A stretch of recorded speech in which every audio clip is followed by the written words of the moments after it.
Dream of Ding Village, page 46, number 2. Later that day, after the sun had set and the moon had risen, the villagers gathered at the school for music, songs, and storytelling. Using electrical cables from the classroom, Grandpa and some of the village men rigged up several 100-watt bulbs and hung them from the basketball hoop, flooding the schoolyard with incandescent light. They placed wooden doors on piles of bricks to construct a makeshift stage. To this they added a high stool for Ma Xinglin to sit on as he performed, and a slightly lower stool with a teapot and mug in case he got thirsty. Once everything was in order, the performance would begin.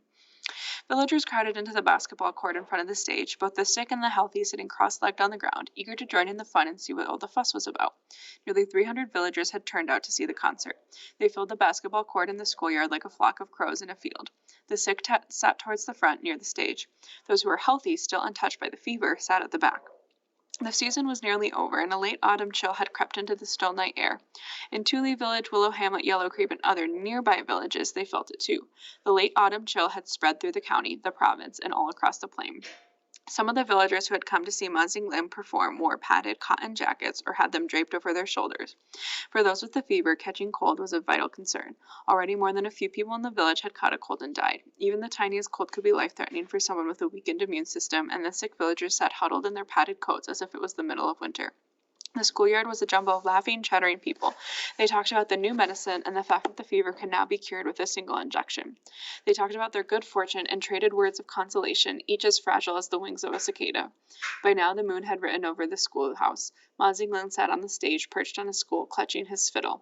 His face had a greenish tinge, the color of death. The villagers realized that Ma Xinglin's illness had reached a critical stage and that he didn't have much longer to live.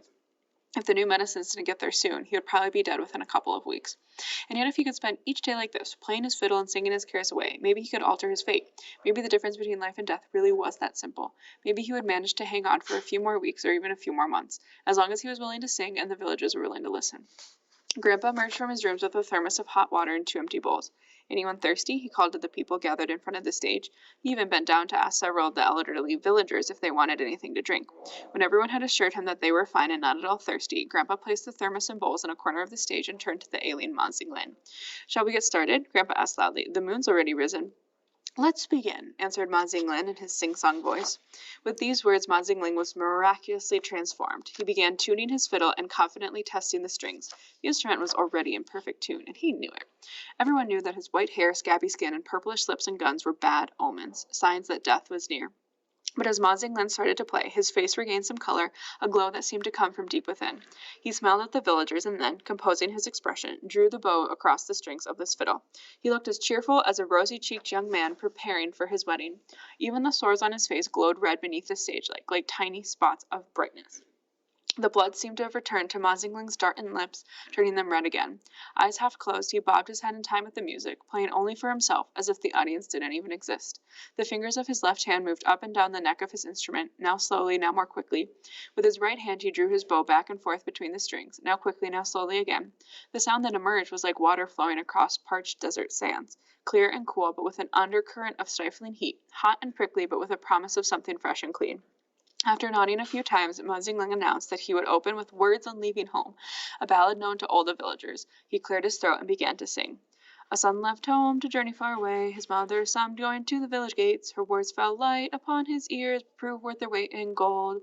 'O son,' she said, 'my son, the world out there is not like home. Remember to dress warmly when the weather is cold, and keep your pantry stocked so that you never starve. When you meet an old gent, respect him as you would your father. When you meet an old woman, address her as you would your mother. Call the older ladies auntie and the younger ladies ma'am. Treat young women as your sisters and young men like brothers of your clan.'"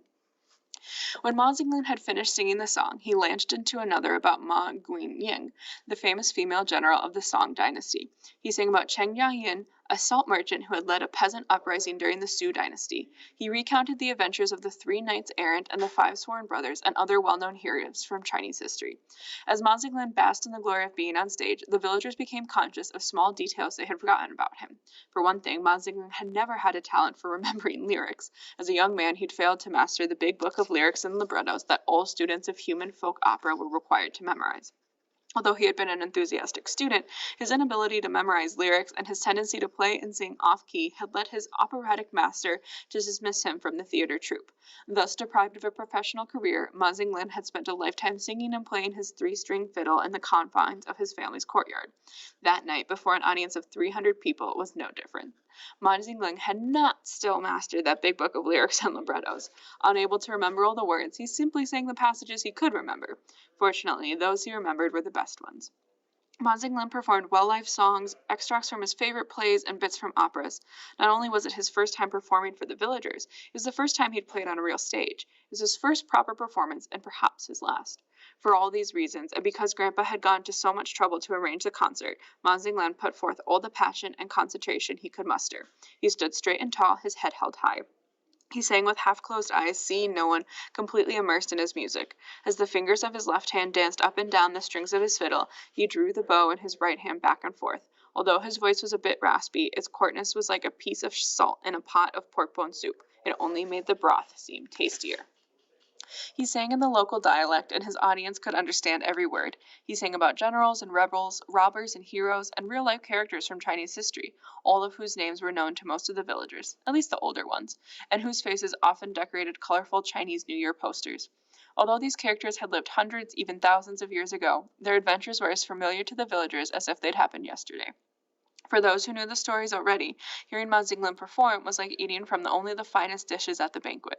For teenagers and children who didn't know the background to the stories, watching Ma Xinglin's gestures and expressions was enough. As Ma Xinglin bobbed his head in time to the music, his forehead began to perspire, giving his face an even ruddier glow. Beads of sweat flew from his face, spattering the people sitting nearest. The rhythmic tapping of his feet on the willow planks of the stage sounded like someone striking a wooden fish drum over and over. When he reached a particularly exciting passage, he would begin stomping on the boards with his right foot, like he was pounding a gigantic drum. Although the schoolyard was filled with music and song, the evening was eerily quiet. No one in the audience made a sound. The moon and stars above were milky white. They cast a stark, radiant light over the plain. From distant fields of wheat, now blanketed in pale green ceilings, came the whisper of new life, a sound as imperceptible as a cloud of feathers drifting through the air. In fields that had been allowed to go fallow, for some of the villagers, there seemed no point in planting this season. Rows of withered stalks gleamed pale beneath the moonlight, giving off a whiff of futility and decay. Closer still, from the ancient path of the Yellow River, the smell of sand, as if the grains had seen heated over a fire and then doused with wire. The scents converged in the schoolyard, mingling with the cool night air and touching the proceedings with a different kind of atmosphere, something peaceful and hypnotic, set to the strains of Ma Xinglin's music. Ma Xinglin smiled and nodded, bobbing his head in time to the beat. Like a maestro giving the performance of his career, he was so immersed in his singing that he scarcely noticed when his voice grew hoarse. The villagers were equally rapt. Watching Ma Xinglin's impassioned performance, it was easy to forget that they were just like him, that they too had the fever, and that any day might be their last. His passion was infectious. It was so easy to forget about everything, to think about nothing but the music, losing themselves in Ma Xinglin's singing, the sound of his three-stringed fiddle, and the rhythmic tapping of his feet on the boards of the stage. That was all there was. Nothing else mattered. A strange, deathly silence had settled over the schoolyard. In an audience of nearly 300 people, as quiet as an audience of one, listening to Ma Xinglin's voice. With sword in hand, Zhu Rengu marched west. For days and nights and hundreds of miles, his men and mounts withstood the test. Exhausted and outnumbered, through hamlets, villages, and towns, they felled a mighty army and struck their enemies down. Suddenly, the schoolyard was not as silent as before. It started with whispers, which turned into loud conversations. Some of the villagers began turning to look behind them. Although it wasn't clear what they were looking at, others followed suit. In the midst of all this looking and pointing, whispering and talking, Zaza Quinn and her husband Wang Beauchamp stayed up from the audience and shouted, "Professor Ding! Professor Ding!" The music and singing came to an abrupt halt. Grandpa rose from his place near the foot of the stage. "What's wrong?" "Are there really new medicines that can cure the fever?" Zaza Quinn asked loudly, looking at Grandpa. "And don't lie to me like you've been lying to the whole village." "I've been a teacher all my life," answered Grandpa. "Have you ever known me to tell a lie?" "But your son Ding Hui is sitting back there," Wang Beauchamp took up his wife's argument, "and he says there's no such thing. He says he's never heard of these new medicines that are supposed to cure the fever." He turned to look towards the back of the schoolyard. As if on cue, everyone in the audience swiveled their heads to look. There, standing at the back of the crowd with my sister Xingzi, was my dad. No one had imagined that he would actually show up at the concert. but he hadn't wanted to be left out, so had come to join in the fun, to listen to the music and stories just like the rest of the villagers. And while he was there listening, he had apparently told someone that there weren't any new medicines that could cure the fever. That was what had caused the ruckus and the trouble that followed. By now, all of the villagers were staring at my dad. They waited for him to speak, as if his words might hold the cure they had been hoping for. Ma Xinglin was no longer singing. He stood on stage, watching the events below.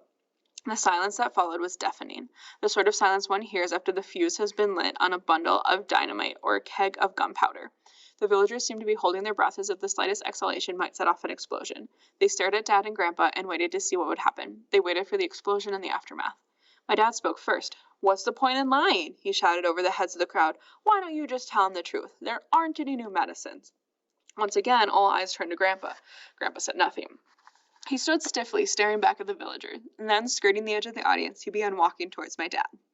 He moved slowly and deliberately, threading in and out of the crowd, struggling under the weight of its gaze, until he had reached the back of the schoolyard and was standing face to face with his son. In the yellow glare of the light bulbs, Grandpa's face was a mottled blue and purple, his eyes two angry red orbs bulging from their sockets.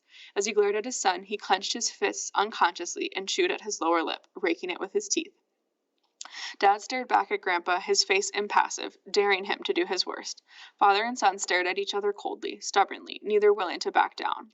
With so many villagers watching, the schoolyard seemed to have as many pairs of eyes as trees in a forest. The atmosphere was as dense as the sandstorms that blew across the plain. The looks that passed between father and son were as cold as ice, as sharp as daggers, looks that could kill. The moment stretched on. Grandpa was still clenching his fist, perspiration dripping down his back. The corner of his mouth began to twitch as if being tugged by an invisible string. There was another involuntary twitch, and then, with a loud cry, Grandpa attacked. Arms outstretched, he lunged forward and grabbed my dad by the neck, throwing him off balance. Before anyone could react, Grandpa had wrestled Dad to the ground and had both hands wrapped around his throat and was choking him. "How would you know there aren't any new medicines?" Grandpa shouted. "How would you know? I'll teach you to buy people's blood. I'll teach you a lesson you won't forget." Still shouting and cursing, Grandpa dug his thumbs into my dad's throat, expertly cutting off his airway. Dad lay sprawled on the ground where he had followed, flailing his legs and trying to push Grandpa away. But Grandpa was now straddling his chest, thumbs pressing down hard on his Adam's apple. With a sickening crunch, Dad's windpipe collapsed, and his eyes rolled back in his head, bulging from their sockets. His kicking slow, his feet pedaled the ground a few times and then stopped. His hands grew weak, then fell away from Grandpa's chest. It happened quickly, like a thunderstorm from a clear blue sky. Moments before, there hadn't been a cloud in sight. Then Grandpa had begun to strangle the life out of his son. There was no going back. This couldn't be undone. And yet Grandpa was my father's father, and father was my Grandpa's son. Flesh of his flesh, blood of his blood. It wasn't supposed to be like this. Father and son trying to kill each other, fighting to the death. But that is exactly what it was, a death match. Watching from the sidelines, my sister Jingzi was in tears, crying out first for her daddy, then for her grandpa. Everyone else seemed to be in shock. Maybe it was shock. Maybe it was something else. None of the villagers clustered around the two men had made any attempt to stop the fight. No one had spoken. It was the rapt silence of a crowd watching two bulls lock horns, the silence of spectators at a bullfight or a cockfight, the suspenseful waiting to see which side would win. The whole village waited to see whether or not Grandpa would strangle the life out of his son. "Daddy, Daddy, no!" My sister's screams broke the silence. "Stop it, Grandpa, stop it!" Grandpa reacted to Yingzi's cries as though he'd been struck with a blow to the back of the head. He loosened his grip on my father's throat. His hands went slack, and then he just let go. It ended as quickly as it began, a passing thunderstorm, a sudden shower. Like a man awakening from a bad dream, Grandpa shook his head and struggled to his feet. He seemed confused by the crowd of people, dazed by the glare of lights overhead. As he stared at his son sprawled on the ground, he muttered to himself in a voice too low for anyone to hear, "All I asked you to do was apologize. Would it have killed you to say you're sorry?" My dad lay on the ground, struggling to catch his breath. He lay there for a long time before he finally managed to sit up. His breathing was ragged, his skin mottled red and white. He looked like someone who had scaled a mountainside and finally reached the top, exhausted. Dad loosened his collar to get some air and unzipped his gray autumn jacket, revealing two thumbprints that stood out on his neck like angry red burns. His eyes watered, but he didn't even bother to wipe away the tears, nor did he speak. He couldn't have if he'd tried. The noise coming from his throat sounded like the wheezing of an asthmatic.